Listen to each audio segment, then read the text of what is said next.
Hi friends, ನಾವು ಇವತ್ತು ಹುಬ್ಳಿಗೆ ಬಂದಿದ್ದೇವೆ. ನಮ್ಮ 6ನೇ ತರಗತಿಯ ಪುಸ್ತಕದಲ್ಲಿ ಸಿದ್ಧಾರೂಢರ ಜಾತ್ರೆ ಎಂಬ ಒಂದು ಪಾಠವಿದೆ.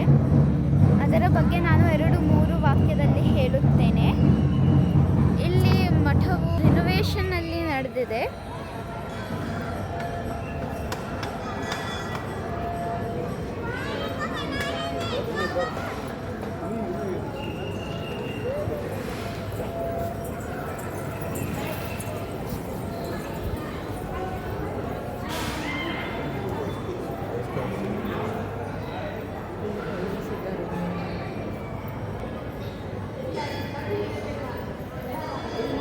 ಇದು ಹುಬ್ಬಳ್ಳಿಯ ಸಿದ್ಧಾರೂಢರ ಮಠವಿದೆ. ಅವರು ಸಿದ್ಧಾರೂಢ ಸ್ವಾಮಿಗಳು.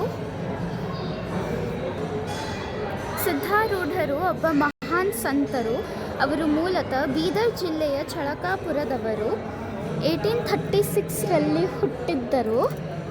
ಅವರು ಚಿಕ್ಕಂದಿನಿಂದೇ ಐಹಿಕ ಸುಖಭೋಗದಲ್ಲಿ ವಿರಕ್ತಿ ಬಂದು ಸನ್ಯಾಸ ಸ್ವೀಕಾರ ಮಾಡಿದರು.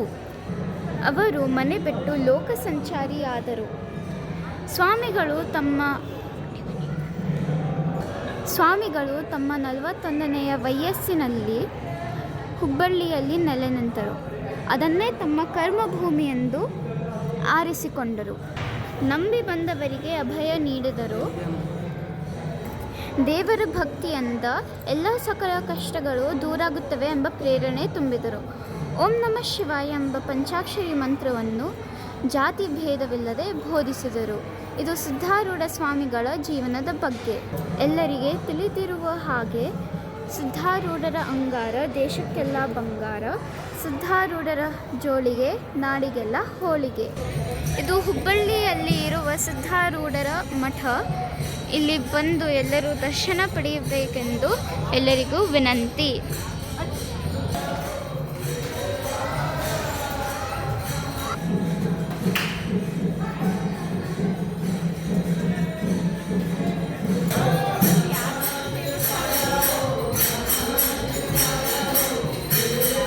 ಇದೇ ನಮ್ಮ ಹುಬ್ಬಳ್ಳಿಯ ಸಿದ್ಧಾರೂಢರ ಮಠದ ಒಂದು ನೋಟ. ಎಲ್ಲರಿಗೂ ಧನ್ಯವಾದ.